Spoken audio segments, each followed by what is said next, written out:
Stroke അഥവാ പക്ഷാഘാതം.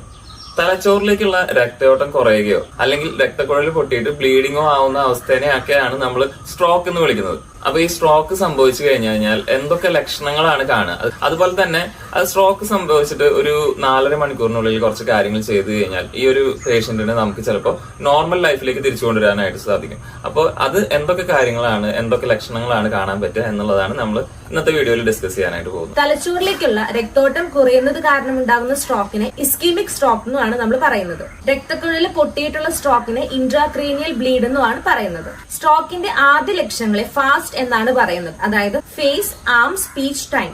ഫേസിന് എന്തെങ്കിലും വേരിയേഷൻ വരിക, അല്ലെങ്കിൽ കയ്യോ കാലോ ഒക്കെ തളർന്നു പോവുക, അല്ലെങ്കിൽ സംസാരത്തിന് എന്തെങ്കിലും ബുദ്ധിമുട്ടുണ്ടാവുക, അല്ലെങ്കിൽ സംസാരത്തിന്റെ ഇടയ്ക്ക് വായൊക്കെ ഓടിപ്പോവുക, ഇങ്ങനെയൊക്കെയുള്ള കാര്യങ്ങൾ ഉണ്ടെങ്കിൽ അത് മസ്തിഷ്ക ആഘാതത്തിന്റെ ലക്ഷണങ്ങളാണെന്ന് നമുക്ക് മനസ്സിലാക്കണം. നമ്മൾ സ്ട്രോക്കിന്റെ ഈ ലക്ഷണങ്ങളൊക്കെ കണ്ട് മനസ്സിലാക്കുന്നത് പോലെ തന്നെ ഇമ്പോർട്ടന്റ് ആണ് ഈ ഫാസ്റ്റ് എന്ന അബ്രിവിയേഷനിൽ ലാസ്റ്റ് ലെറ്ററിൽ വരുന്ന ടി എന്നുള്ള ടൈം.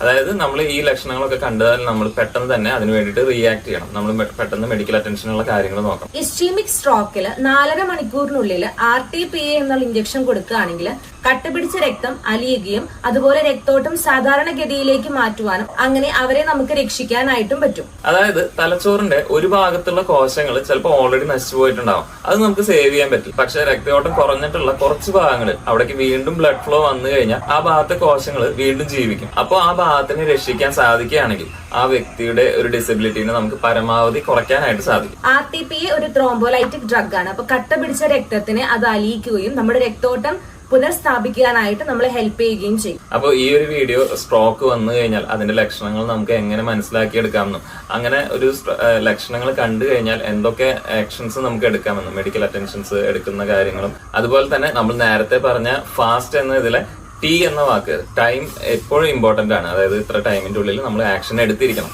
അങ്ങനെ എടുത്താലാണ് നമുക്ക് ഇതിന്റെ പരമാവധി നമുക്ക് ആ ഒരു ഡിസബിലിറ്റിനെ ഇതിനൊക്കെ കുറയ്ക്കാനായിട്ട് സാധിക്കും. അപ്പോൾ ഈ വീഡിയോ മാക്സിമം നമ്മുടെ വേണ്ടപ്പെട്ടവരുടെ അറിവിലേക്കായിട്ട് ഒന്ന് ഷെയർ ചെയ്ത് കൊടുക്കാം.